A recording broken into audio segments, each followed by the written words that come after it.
විදේශ රැකියා පිළිබඳ නවතම තොරතුරු දැනගන්න අපේ YouTube නාලිකාව සබස්ක්‍රයිබ් කරලා තියාගන්න කියලා හැමෝටම ආදරෙන් ආරාධනා කර සිටිනවා. ඊශ්‍රේල් රාජ්‍යයේ ඉදිකිරීම් ශිෂ්ට්‍රයර්ථය ක්‍රියාත්මක ප්‍රතිසංස්කරණ අශ්චර්ය රැකියා සඳහා තෝරාගත් ප්‍රථම කණ්ඩායම අද දිවයිනෙන් පිටත්ව ගියා. මෙම කණ්ඩායමට රැකියාලාභීන් 50 දෙනෙකු ඇතුළත් වනවා. පසුගිය වසරේ නොවැම්බර් මාස පැවති ප්‍රායෝගික පරීක්ෂණ වලින් තෝරාගත් මෙම පිරිස මේ වසරේ ජනවාරි මාසදී ඊශ්‍රායලයේ ලොතරැයි ඇඳීම වගින් තෝරාගෙන තිබෙනවා. එහිදී අදහස් දැක්වූ ශ්‍රී ලංකා විදේශ සේවා නියුක්ති කාර්යාංශයේ සභාපති කෝෂල වික්‍රමසිංහ මහතා සඳහන් කළේ විගමනික ශ්‍රමිකයින් මෙරටේ වන විදේශ විනිමය රටේ සංවර්ධනයට විශාල දායකත්වයක් ලබා දෙන බවත් එවගින් ආර්ථික දේහය පෝෂණය කිරීමට සමත් වන බවයි. වඩාත් නිපුණතාවයකින් යුත් ශ්‍රමිකයින් විදේශ රැකියා සඳහා යොමු කිරීම නව රජයේ අරමුණ බවත් රැකියා අවස්ථා සියලුම ගම්මානවලට සමානව ලබා දීමට පියවර ගන්නා බවත් සඳහන් කළා. එහිදී කිසිදු දේශපාලන මැදිහත්වීමක් සිදු නොවන බවද ඔහු වැඩිදුරටත් කියා සිටියා. ඉනෝවේෂන් වර්කර්ස් කියන කැටගරි එකේ පළවෙනි කණ්ඩායම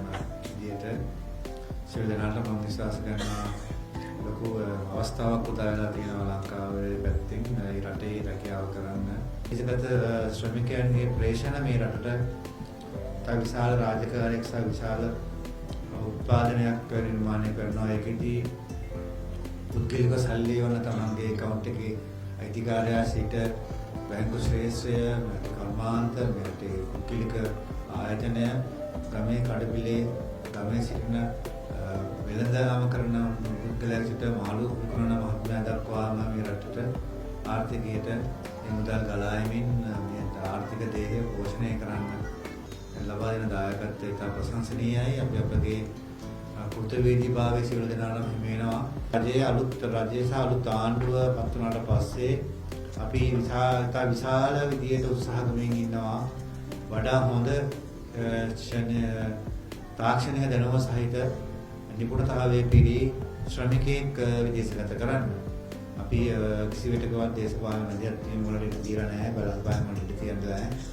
ඒකෙදී තෝරා ගැනීමේ ප්‍රොසෙස් එකේ වල ඉඳලම නිවැරදි ක්‍රමවේදයෙන් අනුගමනය කරන්න උත්සාහ කරනවා. තවත් අඩුපාඩු ඇති අපි ඒවත් හැකියක්මනින් වෙනස් කරමින් සියලුම දේවල් විවිධ භාවයකින් සහ සුපිලිමත් භාවයකින් ක්‍රියාත්මක කරන්න අපි උපරිම උත්සාහය ගන්නවා. මගේ වගකීම මේ ආයතනය තුළ අපි වර්ෂයේදී යවන ලද 3,14,000ක් වගේ වෙන ලියාපදිංචි රැකියා ලාභීන් ඉතර කිරීම ඉතර ගමන් කිරීම මේ අවසරයේදී 3,44,000ක් වගේ 10% වගේ වැඩි කරමින් සහ තාක්ෂණික අංශයේ රැකියාවන් වලට ඇති අවශ්‍යතාවයන් වඩා සොයා බලමින් මේ සම්බන්ධයෙන් යොමු කරමින් තාක්ෂණික නොවන ගෘහස්ත රැකියාව වලට යන කණ්ඩායම් වල රැකියාව අඩු කරමින් නමුත් ඒ පවුලට රැකියාවට ආර්ථිකයට ලැබෙන මුදල අහිමි කරන්න අපි කිසියකටවත් උත්සාහ කරන්නේ නැහැ.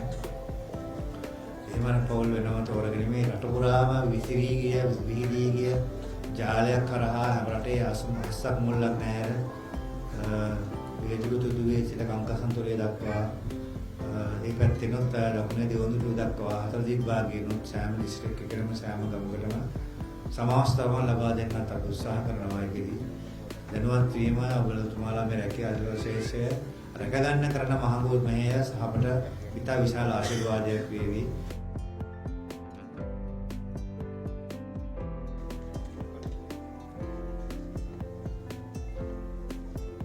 විදේශ රැකියා පිළිබඳ නවතම තොරතුරු දැනගන්න අපේ YouTube නාලිකාව සබස්ක්‍රයිබ් කරලා තියාගන්න කියලා හැමෝටම ආදරෙන් ආරාධනා කර සිටිනවා. ඉතින් සියලු දෙනාටම සුබ දවසක්.